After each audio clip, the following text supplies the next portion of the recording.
Halo teman-teman, kembali lagi ketemu aku sama Yunda Adi di SMS program Semua Mulai Dari Saya. Aku akan seperti janji aku, kita akan ngobrol sama Kak Ulan Astro untuk tahu banyak tentang eh, cerita di balik APD yang dia pakai ya sehari-hari. So, stay tune, ajakin teman-teman untuk lihat juga sharingnya dia malam ini. Aku mau undang dia ya. Oke, tunggu sebentar.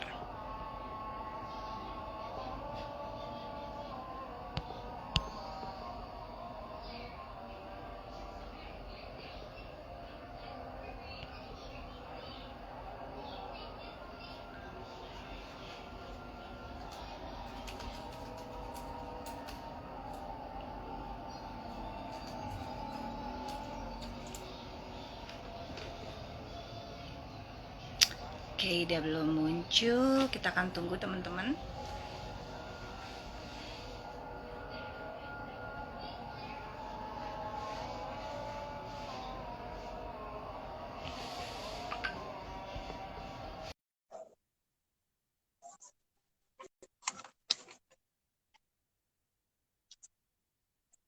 Apakah bisa masuk?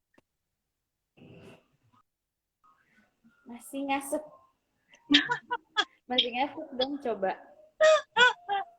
Ini yang nakal nih, saudara-saudara. Oke, Nggak welcome usah Kak pakai. Nasto yang lagi ditunggu-tunggu. Senang banget bisa ngobrol akhirnya malam ini setelah kegiatan seharian ya, tentunya capek banget. Aku mau ini loh, pertama-tama mau mengucapkan belasungkawa yang sebesar-besarnya Oh atas ya, keputusannya Eyang ya. Eyang dari Kak Ulan nih teman-teman ternyata surprisingly uh, kembali ya kembali kepada Tuhan pagi tadi ya. sebenarnya sih kemarin malam ya, jam berapa ya? Setengah 10 malam kemarin, terus baru dimakaminnya karena kan memang COVID ya. Mm. Jadi sesuai sama protokol COVID dan baru dimakamin tadi siang. Jadi meninggalnya itu kemarin jam setengah 10 malam karena udah payah banget deh. Ya, Terima kemarin kasih juga loh Kak Indah ya atas aku doa juga dan supportnya. ingin ya kita berharap ya untuk uh, Eyang udah sekarang udah bebas dari sakit ya, ditempatkan di tempat yang terbaik, terus keluarga yang ditinggalkan juga diberikan kekuatan dan ketabahan buat Kak Ulan. Amin, amin, amin. Terima Ini kasih sih Kak kemarin waktu In. ya kita kan banyak cerita nih hari ini, waktu kemarin ditinggal sama Eyang tuh kayak ya udah ikhlas juga ya sih Kak ya, apapun yang terjadi. Mungkin karena Kak Ulan Dari juga udah dari pas lebih tahu ya.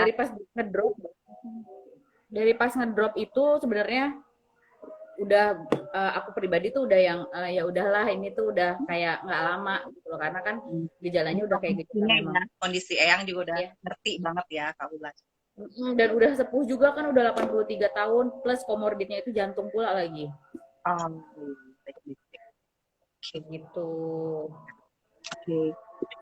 Semuanya sudah Jadi kita hari ini mau ngobrol-ngobrol kita tentang mau banyak COVID ngobrol dan nih tentang COVID, tapi sebenarnya sih aku juga pengen tahu banyak tentang dirimu yang di balik APD itu kan, gitu ceritanya. Jadi di ada balik APD kayak gini muka gue ya. di balik APD sekarang ketahuan ya aslinya. Kita dua perempuan Jadi berkacamata. mendingan pakai APD aja apa gimana sih? Ya itu kalau pakai pakai APD itu kayak astronot banget kan gitu ya. Yes, yes, Bulan yes. astronot di WA Wisma Atlet. Di Wisma Atlet. Oh, dari Halo Mas teman-teman ya, Yuda, halo Reza. teman-teman Hai ya. hai, sehat kalian? Welcome teman-teman. Terima kasih udah gabung ya. Oke, sekarang aku pengen nanya nih. So teman-teman sebelum tanya nih ya, aku mau kenalin dulu nih Kak Ulan nih sebenarnya pernah jadi manajer aku tuh dulu gitu ya. Jadi kita pernah kerja sama, terus somehow terus akhirnya kita udah lama nih nggak kontak ya gitu. Tapi terakhir aku lihat Kak Ulan tuh ada dalam satu eh, apa kegiatan yang wow banget menurut. Makanya aku sekarang tertarik banget nih ingin ngobrol gitu ya di sebuah sama-sama gitu supaya teman-teman yang lain juga bisa ngerasain sih gitu sebetulnya gimana sih tugas-tugasnya di balik di baju APD ini di sana, situasi di sana gitu. Nanti Kaulan bisa ini juga ya bagiin. Aku pengen tahu nih sejak kapan sih Kaulan di sana? Ceritain dong sama kita. Sejak kapan? Tapi tunggu bentar, aku mau nyapa si Reja. Hai Reja, dia ini klien aku di WO. Oh oke, Bulan boleh. apa ya Ja? Apa ya Ja waktu itu bulan apa ya? Bulan April ya kalau nggak salah. Apa sih lupa.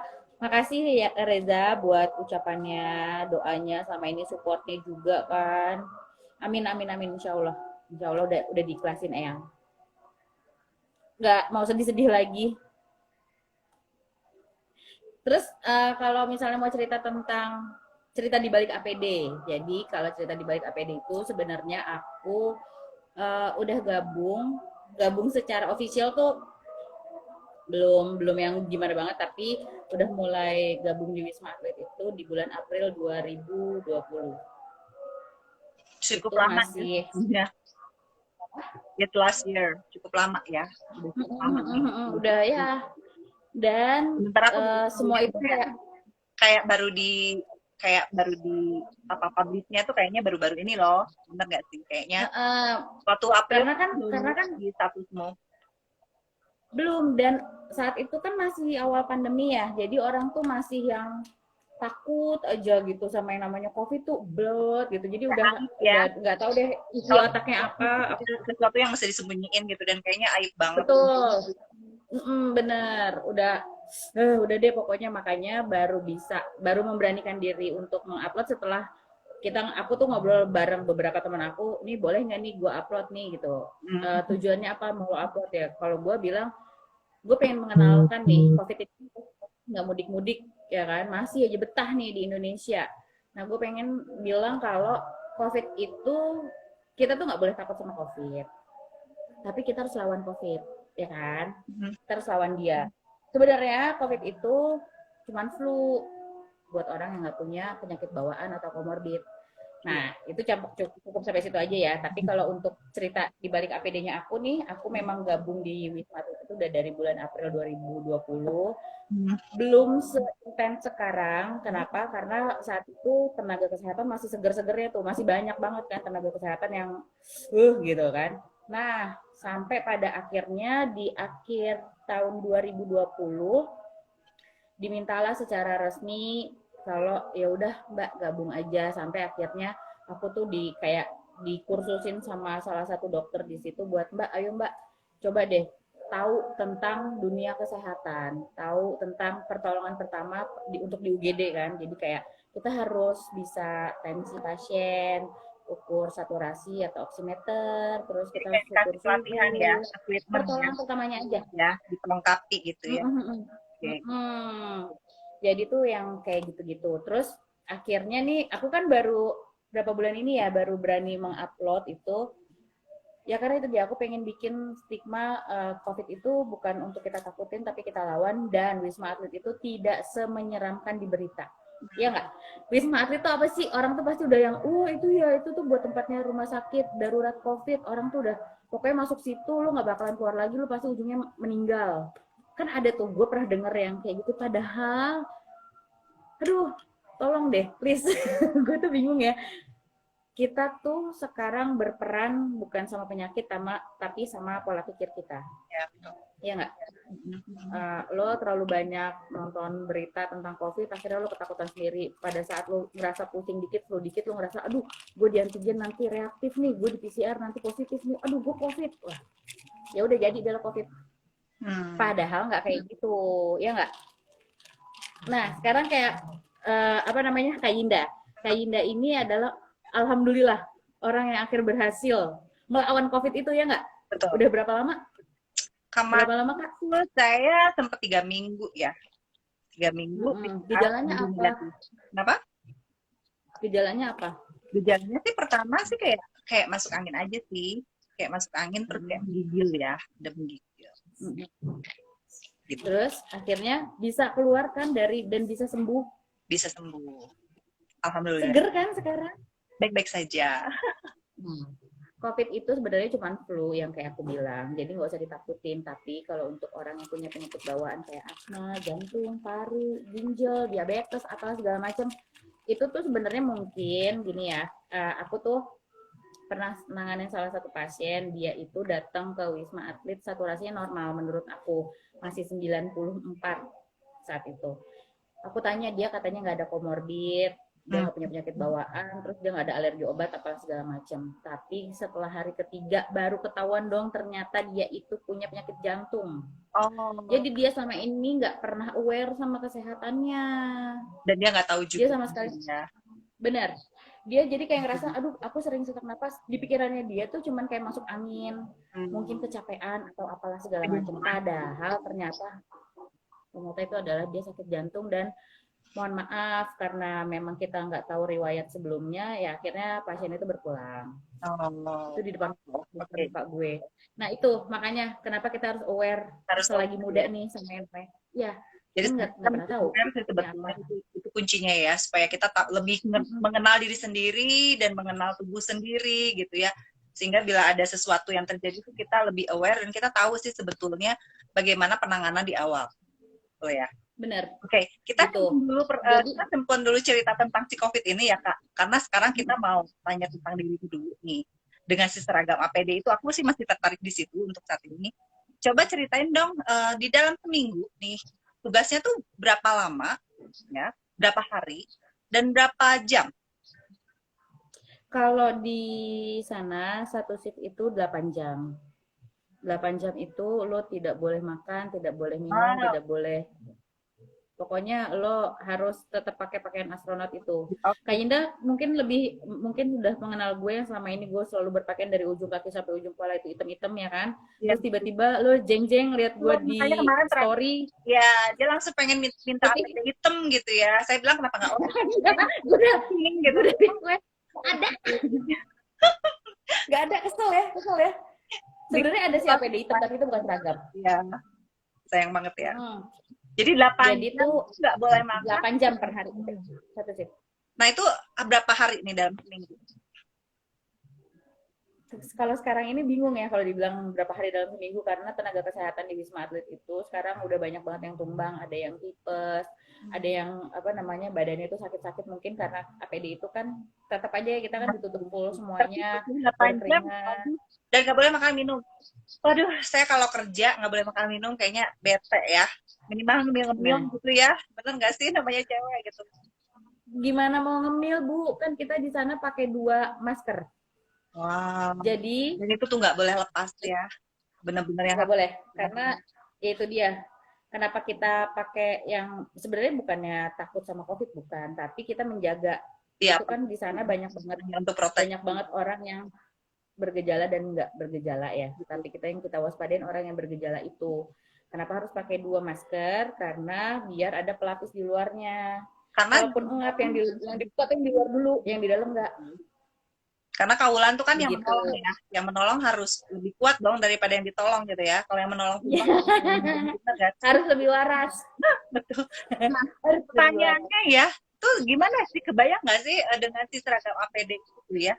Kalau misalnya sorry ke kamar kecil, aduh ribet nggak sih gitu? Banget. Jadi nanti gue bikin video tutorial cara memakai APD full dan cara membuka APD full. Wah. Di situ akan tahu segimana ribetnya. Jadi kalau untuk gambaran nih kalau kita mau pakai APD full itu pertama, kalau gue selalu gue cuci tangan dulu. Gue cuci tangan, setelah cuci tangan kalau memang ada sanitizer pakai sanitizer, pakai sarung tangan lapis pertama. Sarung tangan lapis pertama, habis itu gue pakai APD. Kalau APD yang sekarang kan enak ya, cuma tinggal pakai set. Kalau dulu kan kita pakai 2 double. Kalau sekarang kita cuma pakai 1 aja, dan sekarang bahan yang sekarang itu juga lebih manusiawi. Maksudnya lebih ada udara-udara masuk gitu ya, nggak kayak pakai slim suit gitu yang buat ngecilin badan, jadi kesannya diet. Itu nggak kayak gitu. Terus aku pakai sarung tangan lapis 2. Wow. Sarung tangan itu jadi benar-benar ya.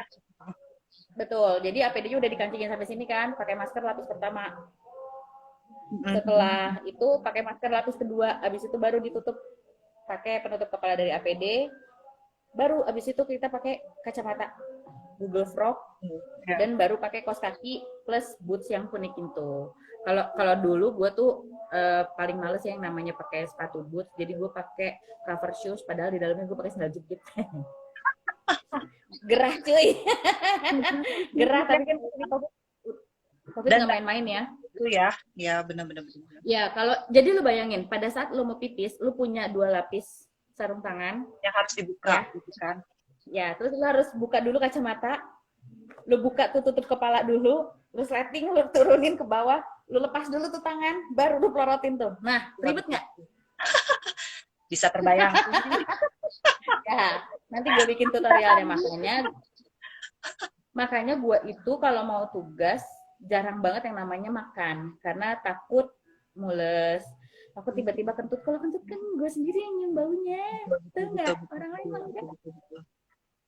Males kan? Terus kalau pipis pun juga gitu kan, rada-rada risih. Dan kalau misalnya memang kita udah lepas tugas di shift pertama, itu memanfaatkan waktu sebaik-baiknya deh. Jadi lu kayak dikasih waktu itu kan biasanya istirahat tuh 1-2 jam ya. Jadi lu makan di situ. Ya. Nah, ini kalau pada saat kita pasien normal ya. Kalau pasiennya lagi ngebludak kayak waktu itu aku cerita sama Kak Indah kan. Saat itu jam berapa tiba-tiba datang pasien banyak banget. Nah, itu tuh. Gak bisa sama sekali udah yang nggak bisa. Udah pokoknya langsung ini. Nah, itu makanya itu ada pertanyaan sih, itu tuh syaratnya tuh gimana ya untuk bisa untuk bisa dirawat di sana gitu. Karena tadi waktu kemarin spoiler kan banyak yang rasa keluarga ya gitu. Dan saya pernah lihat di TV tuh gitu, sampai pernah ada satu masa yang benar-benar membludak sampai ke depan tuh orang pada glosoran gitu di luar tuh, gimana tuh kejadiannya ya? Gitu. Kalau yang itu mungkin kebetulan pas aku nggak jaga, tapi kalau misalnya yang aku pernah nanganin satu keluarga itu ada 9 orang positif. Jadi kalau misalnya memang mau masuk ke Wisma Atlet, pertama kita itu harus PCR. Kedua, kalau memang bisa ada surat rujukan dari rumah sakit atau dari klinik atau dari manapun, itu dibikin surat rujukan aja. Yang ketiga, nanti di Wisma Atlet itu, aku udah pernah kirim video belum sih? Dari masuk Wisma Atlet tuh sampai ke UGD. Ntar kita ini ya, nanti kita apa namanya? Touring. Kita tur ya. Yeah. Kita tur dulu. Jadi dari nanti itu deh, itu selanjutnya. Jadi nanti di depan Wisma Atlet itu kan ada pos penjagaan, itu namanya, itu di pos 6 namanya. Pos 6 itu setiap orang yang masuk pasti akan ditanyain rekomendasi dokter siapa nih? Gejalanya apa? Segala macam. Kalau untuk tahun kemarin sampai bulan apa ya kemarin ya? Sekarang bulan apa sih? Sekarang bulan apa? Bulan Juli, Bu. Sekarang bulan Juli ya? Sampai Juni kemarin tuh kita masih aman-aman aja. Enggak, gue suka lupa, maklum. Juni ya? Setiap hari masuk masih aman-aman aja lah. Oke. Belum separah sekarang. Tapi kalau sekarang itu memang harus punya kenalan ya. Kalau misalnya memang ada dokter yang memang merekomendasikan kita untuk masuk ke Wisma Atlet, nah tanyain sama dokter itu, dokter kenal nggak sama salah satu dokter yang pegang di Wisma Atlet nih, yang pegang UGD atau apapun. Nah di sana tuh ada dokter. Ya. Iya, kalau sekarang lebih selektif karena apa? Karena tempat tidur kita sudah sangat-sangat terbatas, oksigen kita, ventilator pun sampai yang dulu tuh mungkin banyakan nganggur ya, kalau sekarang tuh justru kita sangat-sangat kekurangan. Gitu ya. Jadi makanya diseleksi nih. Kalau sekarang kalau misalnya mau masuk, kalau memang dia saturasinya itu di bawah 93 sudah tidak diterima. Kenapa? Karena harus butuh penanganan yang konsen banget lah. Terus nanti ditanya dulu punya penyakit bawaannya apa. Sekarang tuh sangat-sangat lebih selektif karena kebanyakan orang yang masuk itu main masuk-masuk aja atau kayak gitulah, ujung-ujungnya di UGD tuh jadi kayak nggak keurus, akhirnya banyak yang berpulang. Jadi pada saat dia datang di UGD nih, saturasinya udah normal nih, dikasih oksigen udah 95. Kita taruh di belakang dong pasien ini. Nah setelah ditaruh di belakang, menurut kita udah normal nih. Kita nolongin pasien yang lain yang baru datang yang memang keadaannya rada-rada gawat kan. Believe it or not, itu yang tadinya saturasi 95 bisa tiba-tiba meninggal. Karena nggak di maintenance. Kekurangan nakes. Karena komorbid itu. Yes. Makanya kita harus jujur deh. Lu tuh kalau misalnya masuk ke Wisma Atlet, lu tanya, lu ngomong jujur sama gue, lu sakit apaan, apa yang lo rasa, jujur-jujuran deh. Wow. Jadi nggak ngeberatin kita dan kita tuh nggak mau disalahin nantinya kan, karena kan ada orang yang pernah, ada salah satu keluarga pasien bilang, udah dimasukin ke Wisma Atlet ternyata tetap aja bener ya apa kata orang kalau udah masuk sini tuh pasti udah susah keluarnya lagi atau keluar itu udah dalam peti mati. Hello, gue pengen gitu orang. Jambak deh kalau boleh. Karena apa? Ya itu, lo tuh nggak jujur, lo tuh punya alergi obat, lo tuh punya itu segala macam. Nah intinya tuh kayak gitu Kak. Jadi kalau untuk mau masuk ke Wisma Atlet harus punya PCR sama surat rekomendasi. Gitu. Kalau yang sekarang ini kita bisa harus dari dokter ya. Rekomendasinya harus dari dokter ya. Betul, harus dari dokter dong. Kalau dari klinik pun kalau memang itu klinik apa ya, memang klinik yang lumayan rada besar pun itu nggak masalah. Cuma sekarang ya itu dia, bukannya kita nggak mau nolong teman, saudara, kerabat atau apa. Karena itu dia kayak aku bilang, kita tuh sekarang lebih selektif lagi nih. Jangan sampai nanti kita salah penanganan karena kita kekurangan tenaga medis, kita juga kekurangan oksigen, kita kekurangan ventilator, bahkan kita kekurangan tempat tidur. Jadi kalau misalnya udah sering lihat kan kalau di berita itu di UGD Tower 6 itu banyak pasien yang cuma duduk tapi tetap pakai oksigen karena ya memang itu kenyataan aslinya. Jadi pada berlomba-lomba pengen masuk Wisma, tapi kita udah jelasin kondisinya, dia nggak percaya, dia maksa untuk masuk, ya jangan ngeluh habis itu karena ya kita cuma bisa nanganin segitu dulu. Kadang kalau ada kecuali memang udah parah, gue nyalahin juga ya jadinya kayak tadi gitu ya. Nah gue nggak mau tuh, gue kalau disaranin gue rasanya pengen marah-marah sama keluarga pasien tapi nggak bisa. Gue marah-marah engap, gue udah pakai masker. Udah capek gitu ya, udah pakai makan. Iya kalau masalah capek ya itu menurut gue semua pekerjaan pasti capek ya. Kalau gue sih nggak pernah ngeluh gue lapar atau apa. Tapi gue cuma pengen nitip sama keluarga pasien, tolong hargain kita juga. Kita sama-sama ngebutuhin lo, ngebutuhin tenaga kita juga butuh lo kerja sama yang baik. Ayo gimana? Jujuran sih sebetulnya ya. Jadi ketika masuk tuh memang jujur gitu. Kondisi kamu tuh sebenarnya kayak seperti apa? Supaya penanganannya juga di sana nakes-nakes juga jadinya lebih tepat ya menanganinya gitu. Dan pernah nggak sih kejadian kalau misalnya nih ada yang sakit dan emang nggak tertangani terus dirujuk ke rumah sakit gitu? Ada, jadi dari itu dia memang biasanya sih memang udah berumur atau dia punya penyakit bawaannya itu yang rada parah ya, jantung, paru, gitu. Itu biasanya kita rujuk ke rumah sakit besar dari Wisma Atlet dan itu pakai ambulannya Wisma Atlet, ya, bukan ambulan pribadi. Karena apa? Oh ini di sini ternyata alatnya tidak memungkinkan nih. Ya udah kita langsung pindahin ke rumah sakit. Kayak waktu itu kita pindahin ke rumah sakit Mitra Kemayoran, kebetulan sebelahnya mah Wisma Atlet, jadi cuma tinggal muter doang gitu. Biar itu karena apa? Ya itu kekurangan fasilitas. Makanya kita nggak harus ini sih, oh ini harus Wisma Atlet, enggak juga sih sebenarnya. Kalau memang udah parah banget ya udah kita rujuk ke rumah sakit umum atau rumah sakit swasta, yang penting pasien kita tuh selamat. Begitu Kak. Nah dari pengalamannya kakak nih selama ini nih kan bisa ngelihat apa namanya, kalau yang pasien yang mungkin seperti aku nih gitu ya, yang seperti aku untuk isoman sendiri untuk di sana terus ya udah membaik dan sebagainya. Nah pasti kan udah lihat juga banyak pasien, tapi ada juga nih pasien yang parah banget gitu. Gimana nih pengalaman kakak ngadepin pasien-pasien seperti ini? Ada nggak sih yang datang tuh udah cukup dalam kondisi mengkhawatirkan gitu? Ada nggak gitu yang ada. Kalau misalnya gini, kalau yang biasa kan, kalau biasa sembuh kan udah biasa nih. Tapi ada mungkin kalau yang ada nggak sih kejadian yang, waduh kayaknya udah deh kita pasrah aja, tapi ternyata dia membaik dan sembuh gitu. Itu baru ada salah satu rekan aku. Jadi dia masuk itu satu keluarga. Saat itu saturasi anaknya di angka 91. Ibunya saat itu di saturasinya 71 deh kalau nggak salah. Pokoknya rendah, kita pakai penanganan khusus lah. Langsung kita masukin ruang ICU karena kebetulan juga saat dia masuk itu kan masih rada siang ya, jadi belum rame banget.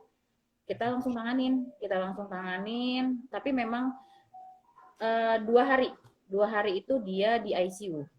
2 hari di ICU, 1 hari di UGD untuk pemulihan, baru masuk ke kamar. Dan kemarin kabar baiknya mereka kemarin semuanya udah pada pulang. Sehat, negatif semuanya. Mereka ada komorbid atau karena apa? mereka ada komorbid. Jadi komorbidnya itu yang kita ada paru-paru. Paru-paru ya. Jadi yang kita obatin itu komorbidnya dulu, karena obat COVID sendiri tuh aslinya kan memang obat yang keras ya. Jangan sampai nanti malah malah nyerang ke yang lain gitu loh. Jadi komorbidnya dulu, sambil kita kasih vitamin, kita naikin imunnya dulu, udah mulai rada stabil, baru kita matiin virusnya. Ada beberapa obat antivirus itu yang memang bisa diterima dengan baik sama tubuh tanpa ada gejala, atau dengan gejala kayak diare, atau BAB berdarah, atau tiba-tiba mual, atau apapun gitu. Nah, terus kalau tadi mereka sekeluarga kok pulang. Seneng ya rasanya kalau udah kayak seperti itu ya, pastinya udah tahu pas datangnya. Iya. Perpisahan tuh jadi bukan suatu yang menyedihkan kalau mereka pulang ya dengan kondisi sehat. Iya. Dan pada saat mereka pulang itu kebetulan aku lagi nggak dinas. Terus mereka tuh cuman bilang kan, Mbak, aku mau ketemu sama aku. Sorry, di sana nama aku Dewi dipanggilnya. Gara-gara nama aku kan Dewi kan. Jadi mereka tuh suka Dewi. Iya, mereka manggil gue tuh Suster Dewi. Nah, mereka tuh suka yang nelfon, kita mau pulang nih, bla bla bla bla bla bla. Terus aku bilang, ya Bu, aku belum bisa. Enggak, pokoknya Mbak harus kesini dulu baru kita pulang. Ada yang kayak gitu. Jadi gue kayak yang, oh gila ya, gue bisa loh ternyata bikin mereka tuh pulih lagi. Gue nggak bilang gue nyelamatin ya, tapi gue bisa bikin mereka pulih lagi, ketawa lagi, apa segala macem lah. Punya kepuasan tersendiri ketika gue bikin orang lain bahagia. Kepuasan batin ya. Itu pasti ada feedback baiknya juga buat gue. Betul. Itu dan jadi jadinya ya. Jadi imun ya. Iya, pada saat juga ada temen yang negatif, dia nggak bisa, dia hubungin aku nggak bisa karena aku masih dinas kan, saat itu masih dinas lagi riweh. Itu dia kirimin banyak banget paket buat aku, itu aku sampai yang aduh gue tuh nggak suka yang kayak gini deh. Jadi di Wisma Atlet itu nambah pengalaman, nambah saudara, nambah teman. Mudah-mudahan jangan sampai nambah musuh deh. Jangan nambah pasien lagi, kalau bisa sih udah jangan ada yang kena COVID lagi. Kalau boleh minta. Kalau di antara pasien nih kan tadi kalau yang sembuh sehat kembali itu kan ya kita ini ya pasti senang lah ya pasti. Nah, gimana nih Kakak pernah nggak ngadepin pasien yang udah ada deket banget secara emosional gitu ya? Mungkin karena setiap hari kan di sana ngebantuin, nolong dia, bantuin dia, nemuin dia gitu. Ada nggak di antara mereka tuh yang akhirnya berpulang gitu? Nah, itu gimana nih? Waktu saya pengen tahu pengalaman pertama. Mungkin kalau sekarang kan udah setahun ya gitu. Jadi kayak udah disiapkan mungkin mentalnya gitu kan. Gimana nih apa yang terjadi dulu waktu baru-baru banget nangis nih di sana? Nangis, bingung. Mental gue belum sekuat sekarang. Jadi kalau dulu nih pasien kita pakai alat rekam jantung nih, udah jantungnya udah mulai itu, gue bisa yang langsung, gue harus ngapain ya? Gue panik, masih bocah banget lah. Gue jadi repot sendiri, dokter ini dulu, ini pasien aku nih, gini rame aja mulut gue. Padahal kita tuh nggak boleh kayak gitu, kita harus lebih tenang kan, jangan bikin malah keluarga pasien itu panik gara-gara ucapan kita sendiri gitu. Tapi kalau misalnya ada kita ngobrolin yang sekarang aja karena aku baru upload beberapa bulan ini kan, ada salah satu keluarga pasien yang berpulang, aku nggak tahu kalau dia berpulang. Jadi rekan aku tuh, sampai rekan aku pun nggak ada yang tahu. Jadi baru dikasih tahu dia pas aku lagi jalan menuju ke sana, itu kalau nggak salah tanggal 8 Juli kemarin. Aku lagi di jalan, tiba-tiba aku ditelepon, suster, ini gimana ya buat kepulangan jenazah? Loh, jenazah siapa? Iya, si ibu ini gitu. Hah? Sedangkan aku langsung yang, bukannya nggak kenapa-napa, itu saturasinya udah naik loh, itu udah normal, udah siap masuk kamar. Ternyata berpulang dong sis, ya kan? Gue langsung telepon teman gue yang dinas pagi kan. Gue telepon, enggak kak, itu orang tadi pagi tuh mereka masih tadarus, masih ngobrol bareng, masih mau ganti baju.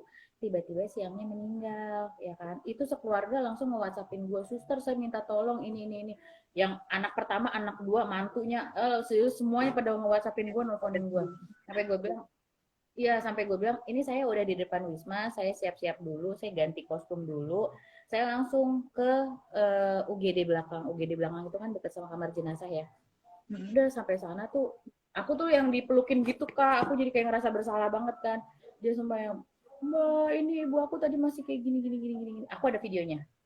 Kebetulan waktu itu temen aku ngevideoin momen yang kayak gue tuh sama sama almarhum ini nih udah kayak apa ya, udah kayak cucu Ya. sendiri gitu loh. Jadi setiap gue dinas kan, tante apa yang dirasain, masih sesek nggak, ini sakit nggak, ini gue berusaha untuk komunikatif dan pulihin mentalnya, jadi jangan sampai sedih apa segala macem lah.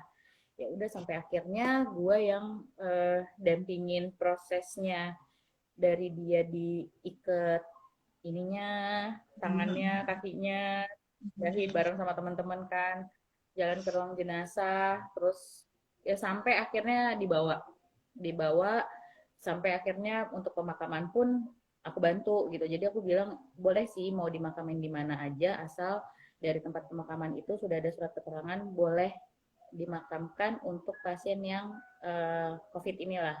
Jadi biar nggak ada gimana-gimana kan, namanya juga virus.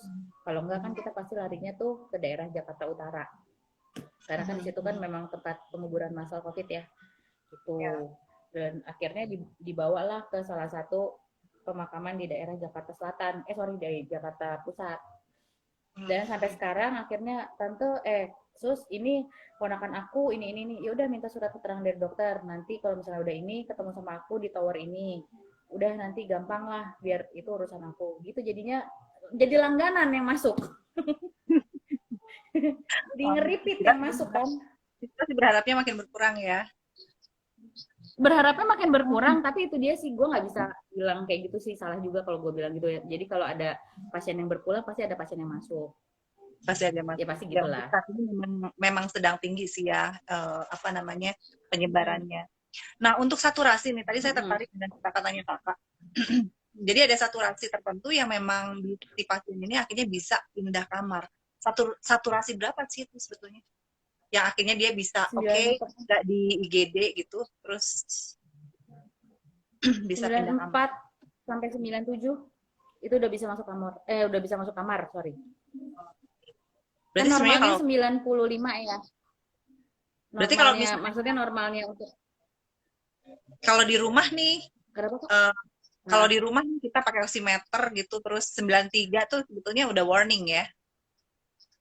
Ya, sebenarnya itu udah warning, tapi bukan berarti kita harus panik dan takut.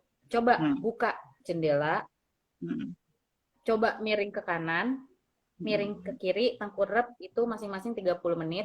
Ya, yang di situ kita nanti kita akan bahas nanti. Ya, betul. Oke. Oke, sip. Mantan pejuang COVID ini ya, tahu banget ya. Pejuang COVID di rumah, udah segala macam cara dilakukan. Oke Kak, sekarang aku nih tertarik nih ya. Pernah nggak sih pengen tahu selama bertugas di sana nih ya, ada masa-masa kayak down banget gitu nggak? Maksudnya kayak ada kayaknya gue done nih, kayaknya gue nggak lanjut nih. Gitu. Ada nggak? Dan itu tuh saat seperti apa sih? Tapi gue nggak bilang kalau gue nggak lanjut ya, cuman gue ngerasa kayak dunia gue runtuh aja sih. Ya, maksudnya saat seperti itu tuh ketika apa tuh? Berada di saat yang kayaknya titik terendah yang kayak nggak sampai berhenti sih, cuma kayak apa ya, kayak capek banget itu waktu itu. Kenapa tuh mendengar ada yang meninggal, nggak sembuh, atau lagi penuh pasien? Jadi, atau apa ketika itu? Gue cuma punya kesempatan untuk tidur itu cuma sekitar 3 jam. Tiba-tiba ditelepon buat ayo bantuin shift yang ini ya, bantuin tim ini ya gitu. Oh ya udah, oke. Terus habis itu ternyata pasien ternyata sampai sore itu pasien tuh nggak selesai. Sedangkan gue tuh buat makan aja, gue sampai manggil temen gue untuk nyuapin gue doang. Karena gue cuma lepas masker, gue nggak lepas sarung tangan, gue nggak lepas APD, gue jadi cuma nurunin masker gini doang. Gue ngerasa diri gue kayak, gue kayak capek banget sih gitu. Tapi gue nggak mau berhenti, karena gue sudah komit sama diri gue sendiri. Gue harus tetap bertahan di sini sampai memang ya udah, gue memang harus selesai gitu loh. Gue harus tetap di sini, gue harus bantuin mereka yang punya krisis percaya diri karena gue dijauhin nih gara-gara COVID tuh gini-gini nih. Makanan gue tuh kalau kayak gitu, itu tugas gue jadi kayak badut, tau gak lo? gue ngehibur, gue bikin mereka ketawa apa segala macam. Tapi yang kayak bikin gue support gitu ya, supaya mereka punya kepercayaan diri. Teman ngobrol sih ya, lebih ke kayak teman ngobrol gitu. Terus, hanya mengatakan tiba-tiba gue menjadi pendengar juga. Tiba-tiba gue dengar salah satu keluarga berpulang gitu. Gue ngerasa kayak, duh, kok gue kayak nggak guna gini sih. Percuma gue nih ada di garda terdepan, tapi gue nggak bisa ngamatin orang gitu loh. Itu sebenarnya itu lebih ke emosional gue sih. Emosional banget gue itu. Gue ngerasa, aduh, lebih kayak, aduh, gue ini jadi krisis percaya diri jatuhnya. Ya, tugasnya banyak banget ya gitu. Selain kita menolong, selain kakak menolong orang-orang di sana gitu secara medis gitu ya, membantu mereka, tapi juga harus menjadi pendengar yang baik gitu ya, menjadi konselor juga gitu ya. Betul. Ya, gitu. Tugasnya ya kadang kalau aku pribadi ya nih, aku cerita tentang sedikit diriku. Kalau aku ngerasa diri aku nih kayak lagi sedih gitu kan. Hari ini itu sebenarnya libur, tapi aku kesana, aku visit pasien aku visit, aku tanya mereka apa keluhannya gitu, sampai akhirnya kita ketawa bareng kan, aku sampai joget-joget di situ. Jadi kayak penghiburnya mereka kan, karena ya itu dia, pada saat mereka seneng, gue ngerasa diri gue tuh akhirnya bermanfaat buat orang lain, dan akhirnya gue dapat seneng, gue dapat anugerah itu. Gue kayak gitu loh kak. Jadi sampai, lu kan gak dinas mbak gitu, enggak, gue mau ngunjungin pasien gue dari tower 4, tower 5, tower 6, tower 7, tuh gue samperin pasien gue satu-satu. Oh ini ternyata sakit, oh ternyata dia tuh butuh infus tapi dia nggak mau ngomong ya gitu. Ya udah, proses di situ. Terus nanti kan ada pasien gue anak kecil kan, gue suka yang mau makan apa, mau minum apa. Jadi kayak gue yang, mereka yang datang ke rumah gue yang nawarin apapun gitu loh. Jadi kayak ada sesuatu, ketika kita memberi kita dapat sesuatu ya. Oke. Begitu. Ya, emang gue rada-rada nggak bisa diem sih, mestinya kan istirahat ya, orang gue tuh nggak bisa. Jadi harus keluar ya. Iya. Kalau enggak jadi maklum. Jadi freeze. Hiperaktif. Hiperaktif banget. Oke kak. Gitu. Pokoknya kalau mau itu harus punya mental kuat lah. Kita harus, berarti kalau misalnya berada di sana tuh emang istilahnya ya memang harus kuat segala gitu ya, fisik iya, kalau saya sebutkan tadi fisik iya gitu, mental iya gitu kan, spiritual juga iya gitu, karena memang benar-benar seringkali menghadapi situasi yang nggak terduga ya gitu, detik-detiknya tuh kita nggak pernah tahu gitu, tiba-tiba gue tuh paling seneng kalau gitu ya. Gue paling seneng kalau udah, wah sejam lagi gue lepas tugas nih, gue udah, aduh gue pengen ini, apalagi lepas tugasnya tuh pas jam-jam masih sore lah, belum malam gitu kan. Gue udah punya gue udah punya angan-angan, gue pengen ini pengen itu, terus tiba-tiba sering ambulan masuk satu, udah gitu kan ya, terus belum lagi waktu itu satu busway itu semua positif, dan semua saturasinya itu cuma 80 oximeternya. Nah seperti itu apa yang dilakukan? Bayangin, biasanya misalnya pura-pura apa yang aja sih? Gue pura-pura gila, gue ketawa-tawa dulu, gitu kan, lo tau gue kan ya kak, gue suka kayak gitu kan. Betul. Nah gue suka ketawa-tawa dulu aja, gitu. Nah, ya udah oke. Gue jadi kayak cari moodnya gue kayak ngehealing diri gue dengan cara gue gitu kan. Kalau udah gue masuk, gue tinggal yang, oh ya udah, gue ambil oximeter gue ukur mereka kan, terus laporin ke dokter, bikin buat status medisnya mereka kan. Terus kalau memang ada yang butuh urgent, mana nih, ya udah ini kita duluin. Ada yang nggak butuh urgent sampai akhirnya ya udah gue cari kamar deh buat mereka istirahat gitu. Jadi yang memang menurut kita, lu kayaknya nggak terlalu parah nih kalau cuman kayak lemes doang sih, terus lu nggak demam, OTG pun walaupun kita terima. Walaupun misalnya saturasinya 80 nih, belum tentu juga langsung dikasih oksi juga ya sebetulnya, walaupun saturasinya 80. Jadi lihat kondisi dia, kalau dia nggak sesek nggak apa ya, proning gitu jadinya. I see. Cari kamar, masuk kamar. Gitu, gue kadang kayak, duh pak, bisa nggak sih nggak usah nyusahin anaknya gitu. Gue pernah kayak gitu sama pasien. Soalnya dikit-dikit sus gitu. Manja banget, males. Kesannya baby sister gue. Baby sister. Babysitter ya. Babysitter. Oke, I see. I see. Jadi belum tentu oksi rendah juga harus langsung ya gitu. Kalau dia nggak ada sesak ya berarti nggak masalah ya.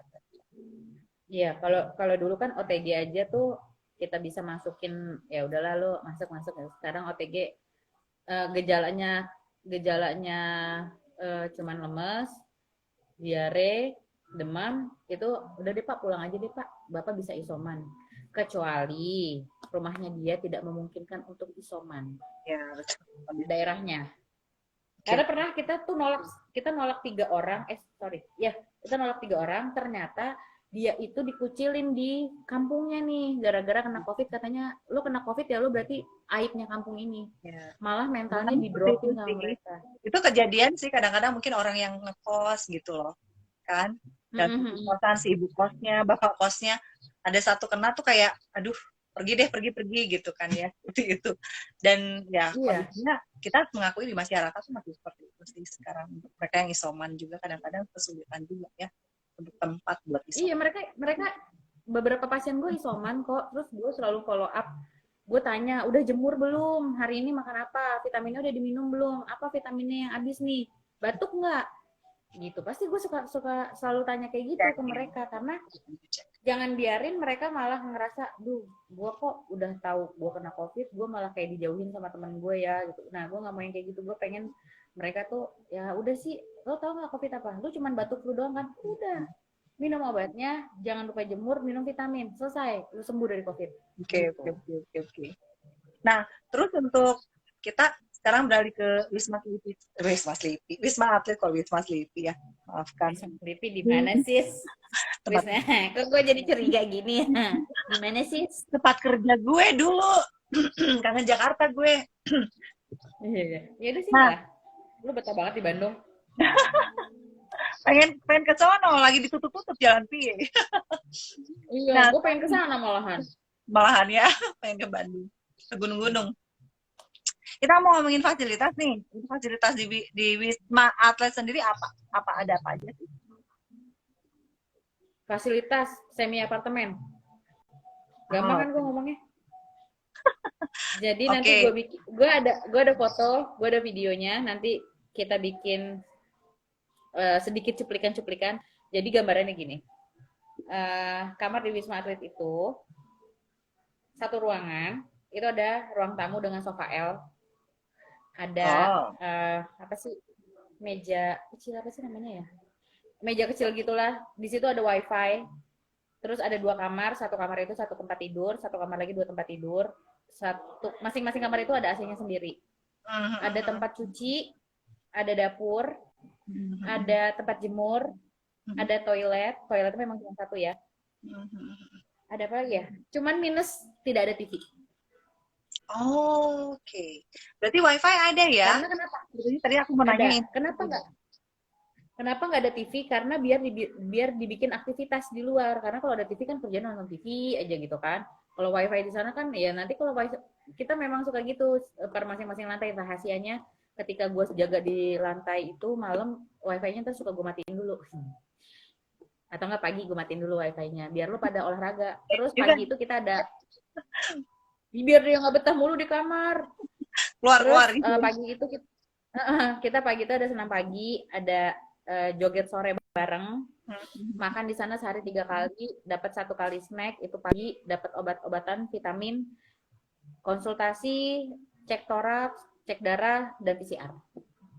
Oh, jadi kan? Itu kegiatannya memang udah rutin semuanya ya. Misalnya kayak obat dan vitamin semuanya ya udah minum gitu ya. Dibagiin pada waktu dan jam. Iya, pokoknya sehari 3 kali kita kasih obatnya. Dan kenapa tadi gue bilang kalau udah saturasinya udah di atas normal, maksudnya bukan normal di atas normal, tapi udah normal, karena pada saat lo masuk kamar, lo tidak ada suster yang melayanin lo. Jadi suster itu cuman ada di satu tempat, ya? Dia sudah menyediakan, iya, udah disediain sarapan, makan siang, makan malam ya, sehari 3 kali kan. Dan ada obat-obatannya itu ditaruh di bangku dengan udah ada nama-nama pasiennya. Jadi kayak misalnya Yinda Adi, lu dikasihnya tuh obat antivirus, vitamin, apalah. Nah, lu ambil sendiri di ruang rapat. Lu makanan juga lu ambil sendiri di ruang rapat, di ruang suster. Gue jadi inget ini kantor. Itu makanya kenapa? Iya, kenapa harus normal karena lu di sana nggak ada yang ngelayanin, lu Hmm. dipaksa untuk beraktivitas kayak lu di rumah. Dan bergerak juga ya, nggak mengasihani Iya, diri sendiri dan diam gitu ya. Jadi ya kalau masih bisa iya, bergerak ya udah gitu, bergerak dibawa sehat aja gitu badannya ya.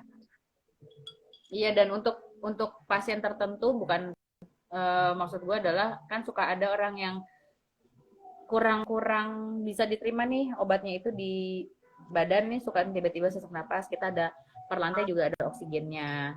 Oke. Terus kita semua pasien itu kita punya grup per lantai. Jadi kayak aku pegang lantai 2 gitu kan. Satu lantai itu ada 30 kamar. Satu kamar itu isinya 3 orang. Ya udah jadi berapa orang tuh satu grup lantai itu kan.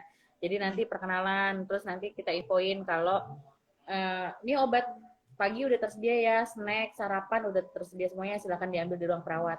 Gitu. Terus ada dispenser juga. Jadi di sana nggak kita anterin minuman setiap hari ganti minum gitu enggak, tapi kita kasih dispenser. Lo dari rumah tuh udah bawa kayak tupperware atau apapun, lo isi deh tuh di situ, jangan manja I gitu. see, I see. Oke, oke, oke. Nah, kemarin aku Jadi kayak sempet di rumah lihat kan. tuh kan, waktu dirimu liatin tuh ada anak-anak. Untuk anak-anak tuh biasanya gimana nih? Kan itu kalau kluster keluarga ya. Dia dibarengin sama Hmm. keluarganya atau memang ada khusus kluster Iya, anak-anak gimana? iya, mereka dibarengin sama keluarganya. Oh, oke. Sis, Jadi bentar. keluarga. Lobet. Bentar. Aku kayaknya lobet deh. Oh, lobet ya. Saking asiknya ngobrol ya. Intermezzo dulu.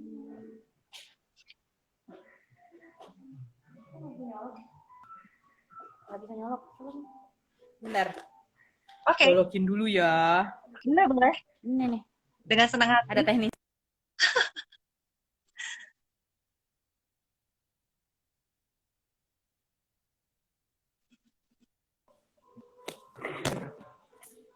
Istirahat dulu. Intermezzo dulu ya teman-teman. Baterainya tidak kuat untuk menanggung.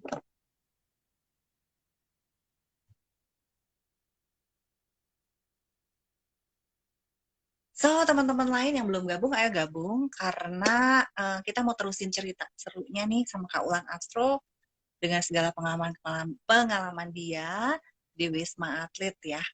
Jadi teman-teman juga sebetulnya kalau misalnya ada yang mau ditanyakan juga nggak masalah sih. Boleh aja. Kak Ulan ternyata uh, terhenti jaringannya. Saya akan coba undang lagi ya. Coba kita lihat. Berhasil nggak menghubungi Kak Ulan lagi? Kak Ulan. Kita tunggu sebentar. Tadi kita udah banyak banget ngobrol sama Kak Ulan dan seru banget sih sharingnya Kak Ulan. Gimana dia punya banyak banget pengalaman selama di Wisma Atlet, suka dukanya dia di sana. Dan kalau saya lihat sih dari kepribadiannya tuh memang Kak Ulan tuh uh, perempuan yang tough banget ya gitu dan nggak cengeng gitu kayaknya kalau misalnya ada apa ya mungkin masalah tantangan gitu Kaulan tuh cenderung untuk fighting gitu kalau saya lihat ya fighting gitu jadi kita ketika dia menghadapi waktu-waktu yang down banget gitu waktu dia menghadapi situasi yang mungkin di luar dugaan dan harapan dia tuh dia tetap berjuang gitu ya untuk bisa um, membantu banyak orang di sekitar dia. Ternyata kita masih belum bisa masuk nih ke Kaulan. Sebetulnya saya masih banyak pertanyaan sih buat Kaulan. Sebentar ya. Oh, oke. Okay. Kalau gitu saya mengundang Bro Hidayat aja gitu ya. Coba ya, saya coba undang. Nah, ini siapa nih?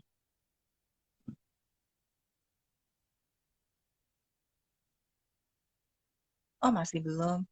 Sudah di Bro Hidayat, saya sudah di accept belum ya? Saya mau undang lewat Bro Hidayat, bisakah?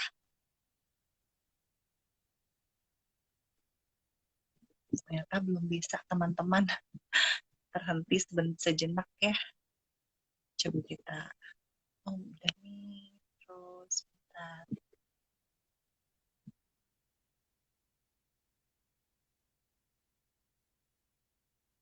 Oh, udah di-invite dua-duanya. Kita lihat nih, mana yang bisa menerima.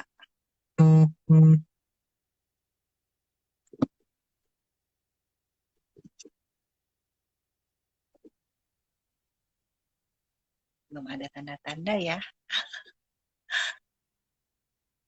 Oke, sebetulnya aku sendiri masih punya banyak pertanyaan dan kepenasaran sih untuk Kak Ulan ini gitu ya. Dan banyak cerita-cerita, dan sebenarnya tadi nanti akan menghadirkan seorang teman juga dari Kemenkes. Coba, hai Esra, kamu join. Oke, kita masih tunggu deh ya beberapa waktu. Semoga ada jawaban. Kalau tidak, mungkin kita akan lanjut deh di lain waktu. Bagaimana nih, Kak Ulan? Bisa lanjut nggak ya?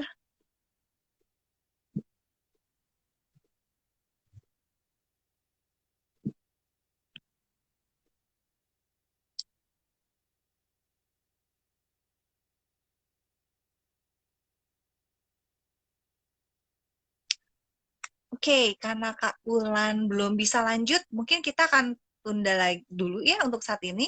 Kita akan lanjut setelah Kak Ulan mungkin bisa siap, kita hubungi lagi. Terima kasih buat teman-teman yang udah nonton so far, dan saya harap ini bisa mengedukasi kita sedikit, uh, tahu banyak tentang Wisma Atlet dan apa yang terjadi dengan para pejuang di balik baju seragam APD. Kita akan lanjutkan lagi. Oh, ini ada request nih. Coba kita harap bisa masuk ya. Oke. Harusnya bisa sih. Sebentar, kita tunggu ya. Karena saya sudah accept.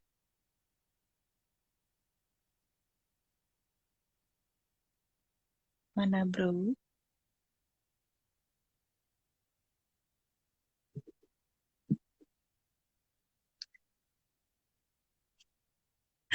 Masih sebentar. Oke, nggak apa-apa ya. Kita tunggu sebentar ya teman-teman ya.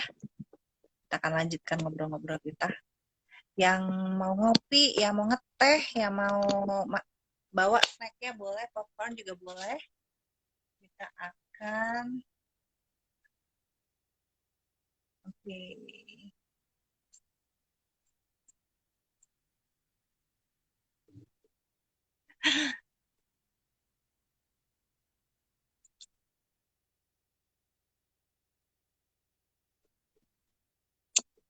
Oke, bagaimanakah ini? Masih belum ya?